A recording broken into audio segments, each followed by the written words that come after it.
শাশুড়িকে মা না বললে কি গুনাহ হবে? মহিলাদের নামাজরত অবস্থায় যদি আজান হয় তাহলে কি নামাজ পড়া চালু রাখা যাবে? গোসলখানা ও টয়লেট একসাথে থাকলে ওযু করলে হবে কিনা? নতুন করে বসবাস করার আগে মিলাদ পড়ানো জায়েজ কিনা? বাথরুমে কাপড় কাচার সময় বিসমিল্লাহ বলা যাবে কিনা? গর্ভকালীন কোন আমল করলে নরমাল ডেলিভারি হবে? আমি আমার মৃত পিতার নামে যাই সাদকা করি তার সওয়াব কি আমিও পাবো? গোসলের পরে ভেজা চুল গামছা দিয়ে বেঁধে নামাজ আদায় করলে কি নামাজ হবে? আমি একজনের কাছে শুনেছি এরকম করলে নামাজ হবে না, বিষয় কিছু বলেন। চেইনওয়ালা ঘড়ি পরে নামাজ পড়া কি নাজায়েজ? জানালে উপকৃত হব। আমার মেয়ের পেটে থাকা অবস্থায় মুখে একটি দাঁত উঠেছে, এটি কোনো ভালো লক্ষণ নাকি খারাপ লক্ষণ? স্বামীর হুকুম ছাড়া বাবার বাড়ি যাওয়া যাবে কিনা? নিকট আত্মীয় যারা সুদ খায় তাদের বাড়িতে বেড়াতে যাওয়া যাবে এবং খাওয়া দাওয়া করা যাবে? চলুন তাহলে আমরা প্রশ্নোত্তর আলোকিত ভবনে প্রবেশ করি। এরপরে কাজী ফাতেমা আপনি লিখেছেন, মহিলাদের নামাজরত অবস্থায় যদি আজান হয় তাহলে কি নামাজ পড়া চালু রাখা যাবে? যাবে, কোনো অসুবিধা নেই। আজান হওয়া হলে নামাজ বন্ধ করে ফেলতে হবে, কোনো কথা নেই।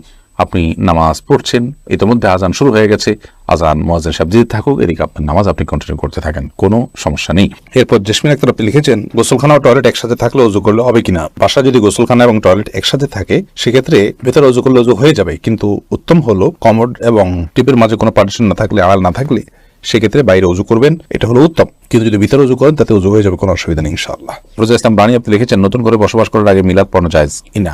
নতুন করে বসবাস করার আগে কোনো মিলাদ পড়াবেন না, এরকম কোনো নির্দেশ কোনো হাদিস আমাদেরকে দেয়নি। আপনি নতুন ঘরে ওঠার সময় বিসমিল্লাহ বলে আল্লাহর নাম নিয়ে উঠে যাবেন, এর জন্য আলাদা কোনো আনুষ্ঠানিকতা আপনাকে করতে হবে, কোনো বাধ্যবাধকতা নয়। হ্যাঁ, আশপাশের লোকজন বা এলাকার মানুষ কিংবা আত্মীয় স্বজনকে ডেকে আপনি দাওয়াত খাওয়াতে চান আপনার খুশি একটা উপলক্ষে, সেটা সম্পূর্ণ আপনার ব্যাপার, শরীয়তের কোনো বিশেষ নির্দেশ নাই। আর এর জন্য মিলাদের আয়োজন করতে হবে কোনো নির্দেশ ইসলাম আমাদেরকে করেনি। শিরিনা বেগম আপনি লিখেছেন, পুরুষের কি রূপার আংটি পড়তে পারবে? জি, পুরুষের রূপার আংটি পড়তে পারবে এবং এটি বিভিন্ন বর্ণনা দ্বারা সাব্যস্ত হয়েছে। এরপরে নুসরাত মাহি আপনি লিখেছেন, আমি আমার মৃত পিতার নামে যাই সাদকা করি তার সওয়াব কি আমিও পাবো?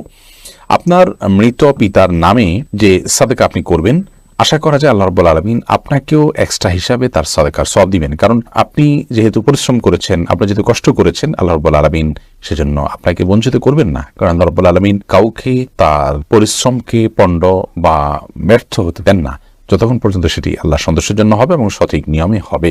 আপনি ফরাদ হোসেন আপনি লিখেছেন, বাথরুমে কাপড় কাচার সময় বিসমিল্লাহ বলা যাবে কিনা? বাথরুমে কাপড় কাচার সময় বিসমিল্লাহ বলবেন, বিশেষ করে যখন কমরের সাথে আপনার ওই জায়গার পার্টিশন থাকবে। যদি পার্টিশন না থাকে তাহলে ওযুর সময় যেরকম মুখে বিসমিল্লাহ বলা নিষেধ, অনুচিত, মাকরুহ, ঠিক একইভাবে এখানেও মুখে বিসমিল্লাহ বলবেন না, মনে বিসমিল্লাহ বলে কাপড় কাচবেন। মাই হামাদ আপনি লিখেছেন, গর্ভকালীন কোন আমল করলে নরমাল ডেলিভারি হবে? গর্ভকালীন সময় এরকম কোনো বিশেষ আমলের কথা কোন হাদিসে বলা হয়নি যে আমল করলে নরমাল ডেলিভারি হবে। তবে হ্যাঁ, গর্ভ যাতে নরমাল ভাবে হয়, অপারেশন করতে না হয়, সেজন্য আল্লাহর রহমতের কাছে আপনি সাধারণভাবে দোয়া করতে পারেন। আর দান এবং সাদাকা এটা মানুষকে কঠিন কোনো পরিস্থিতি থেকে উত্তরের পথ দেখায়, বিধায় এরকম পরিস্থিতিতে আপনি কিছু দান সাদাকা করতে পারেন এবং বিশেষভাবে ইস্তেগফার, দুরূদ সহ যে আমলগুলো বান্দার খুব কঠিন সিচুয়েশনে পড়লে আল্লাহ তাআলা তার জন্য বিষয়টিকে সহজ করেন, সে আমলগুলো আপনি বেশি বেশি করে করবেন, আল্লাহ তাআলার কাছে সাধারণভাবে দোয়া করতে থাকবেন। এছাড়া সুনির্দিষ্ট কোনো দোয়া বা আমল কোন হাদিস আমাদেরকে শেখায়নি যেটার মাধ্যমে নরমাল ডেলিভারি হবে। মিথিলা মলি আপনি লিখেছেন, রাস্তার পাশে কবরস্থান থাকলে নাপাক অবস্থায় গেলে কি গুনাহ হবে? রাস্তার পাশে যদি কবরস্থান থাকে তাহলে সেই কবরস্থানে আপনি নাপাক অবস্থায়, অর্থাৎ আপনার ওযু নাই অবস্থা আপনি প্রবেশ করলেন, কোনো অসুবিধা নেই, আপনি জিয়ারত করতে পারেন। কবর জিয়ারত করার জন্য যে আপনাকে ওযু অবস্থায় থাকতে হবে এরকম কোনো বাধ্যবাধকতা নেই। এক নিমিষে আইডি থেকে আপনি লিখেছেন, মেয়েদের পায়ে কি স্বর্ণের নূপুর পরা যাবে? যাবে, কোনো অসুবিধা নেই। মেয়েরা স্বর্ণ বা রূপা যে কোনোটি পড়তে পারে, তো সেক্ষেত্রে স্বর্ণের নূপুর পড়বেন না রূপার নূপুর পড়বেন সেটা আপনার বিষয়। স্বর্ণ এবং রূপা এটা শরীরের কোনো অঙ্গ প্রত্যঙ্গে পড়তে নিষেধ, এমন কোনো কথা নেই। বিধায় মেয়েরা মাথায়, হাতে, কানে যেরকম স্বর্ণ পড়তে পারেন ঠিক একভাবে পায়ে নূপুর হিসাবে স্বর্ণ ব্যবহার করতে পারেন, কোনো অসুবিধা নেই। জারিফা জান্নাত আপনি দেখেছেন, গোসলের পরে ভেজা চুল গামছা দিয়ে বেঁধে নামাজ আদায় করলে কি নামাজ হবে? আমি একজনের কাছে শুনেছি এরকম করলে নামাজ হবে না, বিষয় কিছু বলেন না। এরকম করে নামাজ হবে না এমন কোনো কথা নেই। আপনি একজন নারী হিসেবে আপনার পুরো শরীর আপনাকে ঢেকে নামাজ পড়তে হবে, শুধুমাত্র মুখমণ্ডল এবং দুই হাতের কবজি আপনি খোলা রাখবেন, এর বাইরে অন্য কোনো শর্ত নেই। আপনি গামছা দিয়ে ঢাকেন বা গামছা দিয়ে বেঁধে তার উপর দিয়ে অন্য একটা কাপড় দিয়ে ঢাকেন, কোনো অসুবিধা নেই। আইরিন সুলতানা মাহি আপনি লিখেছেন, টেপে ওযু করলে নিচে বালতি থাকে, ফলে ওযুর পানি বালতিতে পড়ে, সে পানি কি টয়লেটের কমোডে ঢালা যাবে? ঢালা যাবে, কোনো অসুবিধা নেই, বরং ঢালাটাই উত্তম। বিশেষ করে কমোড পরিষ্কারের জন্য, টয়লেট পরিষ্কারের জন্য বা কোনো গাছ ইত্যাদি থাকলে সেগুলোর গোড়ায় পানি দেওয়ার জন্য, যে কোনো কাজে আমরা এই পানিটা ব্যবহার করাই উচিত। কারণ ওযুর যে পানিটা, এই ব্যবহৃত পানিটা এটা অন্য কাজে লাগানোটা কোন হাদিসের দৃষ্টিকোণ থেকে কোনো নিষিদ্ধ কিছু নয়, এটা নাপাক নয়। আর এটা আমরা হয়তো এটার মাধ্যমে পবিত্রতা অর্জন করতে পারবো না, কিন্তু অন্য যে কোনো কাজে আমরা ব্যবহার করতে পারবো। ধরুন কমোড পরিষ্কার করা কিংবা বাথরুমের ভেতরের অংশ পরিষ্কার করার জন্য পানি ঢালতে পারি, কোনো অসুবিধা নেই, কারণ এই পানিটা নাপাক নয়। কাজল আইডি থেকে আপনি লিখেছেন উজু করার পরে কি আয়নায় মুখ দেখলে উজু ভেঙে যাবে? না, কোনো অসুবিধা নেই, উজু ভাঙবে না। সৈয়দ আবু হায়দার আপনি লিখেছেন চেইনওয়ালা ঘড়ি পরে নামাজ পড়া কি নাজায়েজ? জানালে উপকৃত হব। না, চেইনওয়ালা ঘড়ি পরে নামাজ পড়লে যেটা নাজায়েজ হবে এমন কোনো কথা নেই। আমির হামজা আপনি ইউটিউব চ্যানেলে আমাদের প্রশ্ন করেছেন, আমার মেয়ের পেটে থাকা অবস্থায় মুখে একটি দাঁত উঠেছে, এটি কোনো ভালো লক্ষণ নাকি খারাপ লক্ষণ? সন্তান গর্ভে থাকা অবস্থায় যদি মুখে দাঁত উঠে সেটা কোনো খারাপ বা ভালো লক্ষণ নয়। এটার ডাক্তারি কোনো ব্যাখ্যা আছে কিনা সে ব্যাখ্যা আপনি জানার চেষ্টা করবেন। এর বাইরে এটাকে অন্তত কুলক্ষণ মনে করার কোনো সুযোগ নেই, কারণ ইসলাম আসলে কোনো কুলক্ষণে বিশ্বাস করে না। এরপরে মার্জিয়া শেলি আপনি লিখেছেন নিকট আত্মীয় যারা সুদ খায় তাদের বাড়িতে বেড়াতে যাওয়া যাবে এবং খাওয়া দাওয়া করা যাবে। নিকট আত্মীয় যারা সুদের সাথে জড়িত তারা তো হারামের সাথে লিপ্ত, আল্লাহ তাআলা মাফ করুন।